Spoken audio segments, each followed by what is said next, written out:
Hey there. So Chiro Union was supposed to launch yesterday with Chiro Summit, but when I made a video pointing out how you can spot a Chiro Con man and how the different cons are out there in chiropractic, Dr. Hedley, who runs this Chiro Summit deal, decided that he had to remove me because I asked some questions about Ben Lerner.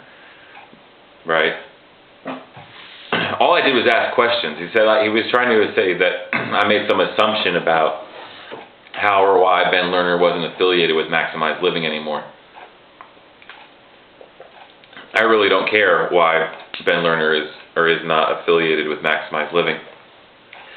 But, in the past few years, I've seen Ben Lerner go from Body by God to Maximized Living to now some real estate nonsense. He's always doing something to beg for money from chiropractors. He's always marketing something. He's always doing something.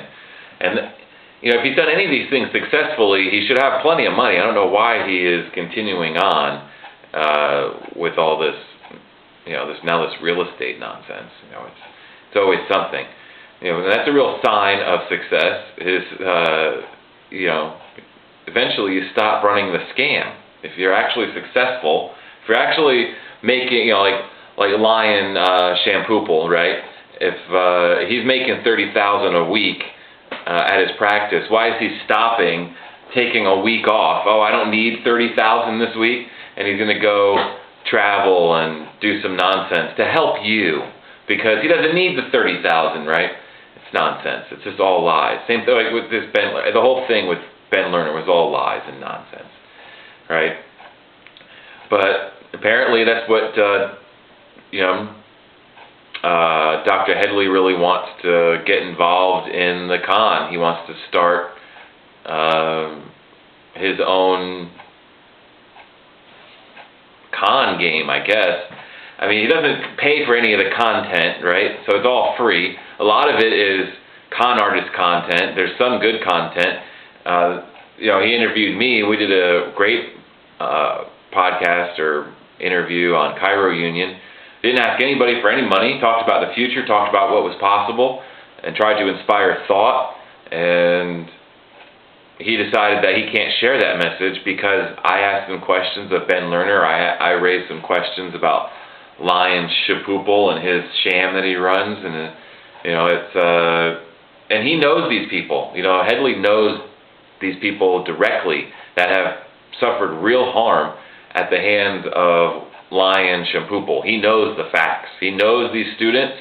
He knows these students went to work for him. He knows that what the consequences were of getting involved with his nonsense. He knows that the CWD is nonsense. He knows that the IFCO is nonsense. He knows that this is all a scam. He's seen the people come back after being victimized. He knows the truth, but he doesn't care about the truth. He cares about the money. And when you shine a light on the con artist, he decided that the con artist is way more important than the truth, way more important than the facts and the people that he knows has been victimized and are at home. When you're the victim of abuse, it's just because you removed yourself from the abusive situation doesn't mean that you don't still suffer the consequences of that abuse.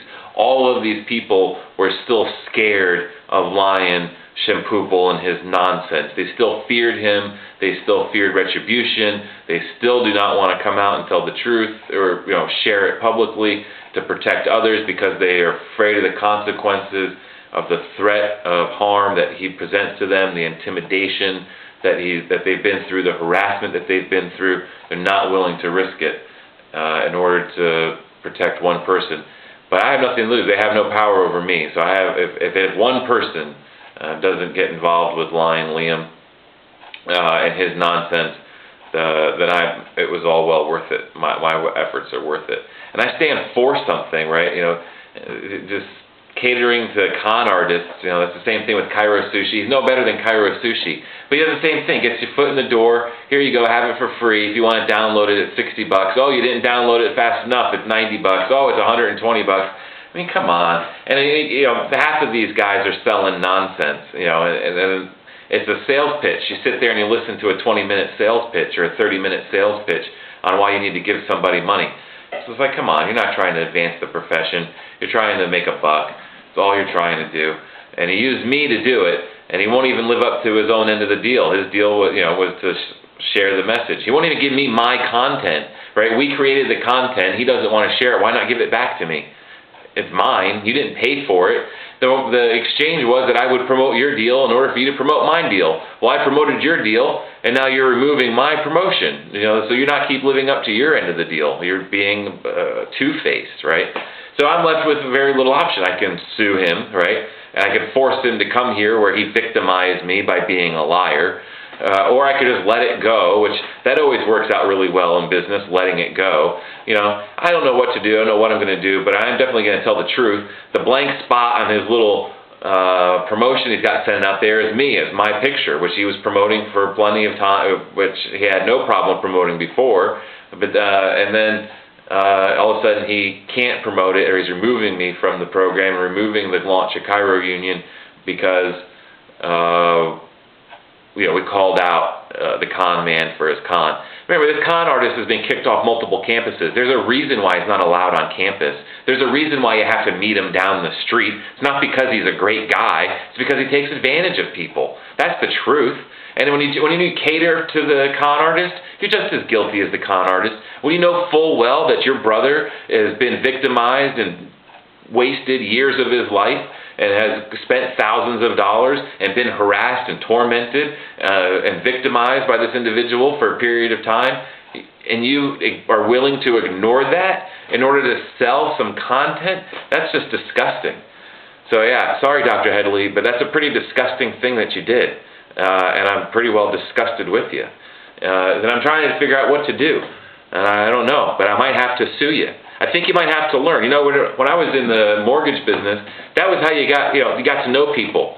You'd sue them, and have to go to court, and then you'd settle your differences. Maybe in court, maybe not. But that's how you introduce yourself. You filed a lawsuit. I don't know. Maybe you need to learn what it's like you want to step up into the big boy world. Well, that's how the big boys work. We work in the courtroom. Yeah, you can ignore an email. You can be a complete ass. You can hide. You can make some decision, to back out on your word and think that there's no consequences because you don't pick up the phone or you don't reply to an email. Well, yeah, you can not reply to a summons too, big guy, and then that just means that I win the judgment. And if I have a judgment, you really don't want people to have judgments against you, right? So you'll have to spend the money to defend the lawsuit, or you'll have to show up, right, which will cost you a pretty penny just to show up. Or you could try to settle, or you could just be a man. Why won't you give me my content? You asked a couple of questions. It's my content, for God's sakes. It's silliness because one of your con artist buddies that's teaching you how to be a con artist was offended because they get called out for conning people. Grow up. You got to stand for something. You want to be successful in your new venture here? Stand for something. Don't stand for the con artist. People will quickly. There's not that many people that even buy into the con artist bullshit.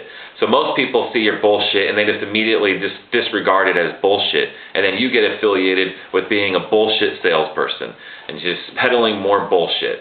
And what little credit you have, apparently you're doing a good job of pissing off the people that actually were trying to promote chiropractic, promote the profession, and share a meaningful message. But not nearly as profitable in the short term as the con man. So go ahead and enjoy your short-term profits and sleep with the snakes and cater to the con man. You don't have much of a future if that's the future you're going to take. It's a shame. Shame.